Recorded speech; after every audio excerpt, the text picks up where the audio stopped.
Here's an overview of departments. Departments have a unique role at Fast Tracks. Every item must live in a department, and that department carries certain attributes such as the tax implications, the age verification, excise tax values, and so on and so forth. The first screen is going to show a list of all your current departments with the name, number, department group, POS flag when they were created and updated. To edit a department, I can simply click the department here or choose the edit icon. To remove a department, I would click the delete icon. However, if items are currently assigned to this department, they cannot be removed. To add a new department, I would choose Add New.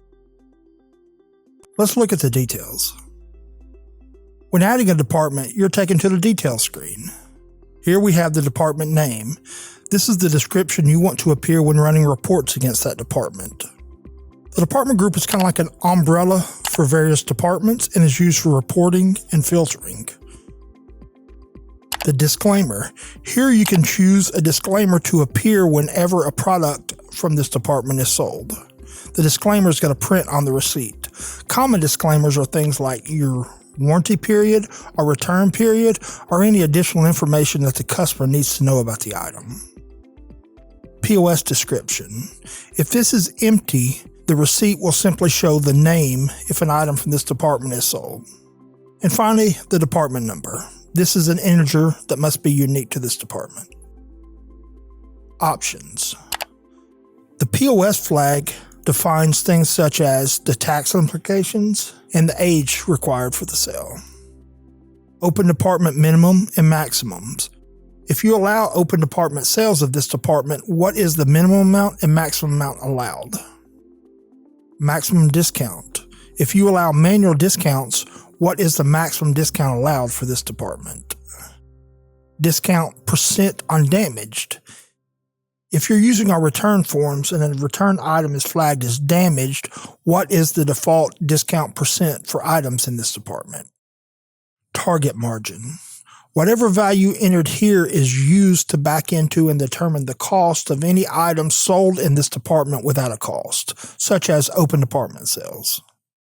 Quantity on hand reorder point. The value entered here is used for the reorder algorithm to determine the reorder point for items in this department. Override order days. Here you can specify the order days to override for items in this department when creating orders. The default is override, however, you can also increase or decrease based on this value. For example, if I choose to increase and I choose 3 and I create an order for, let's say 10 days, items in this department will get an additional 3 days of evaluation, so they'll get a total of 13 days. Include in transfers. If enabled, items in this department can be included in transfers. Can evaluate for transfers. If enabled, items in this department can be evaluated for transfers. Add to sales. If enabled, sales from this department will be shown in the sales report. If disabled, those items by default will not be shown. Common examples would be any sort of fees or any charitable donations you do through your register. Allow returns. If enabled, returns are allowed for items in this department. Non-tax. If enabled, items in this department by default won't be charged sales tax. Is lottery. If enabled, items in this department are considered lottery items. Allow sales for $0. You can use your global setting or have a custom setting of yes or no.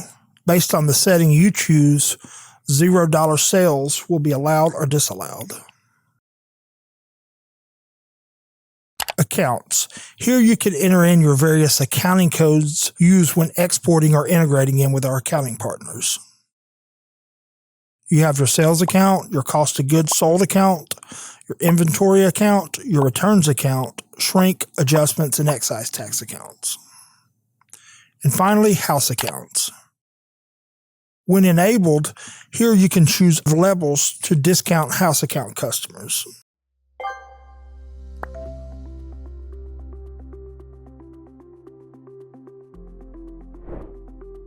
Department groups.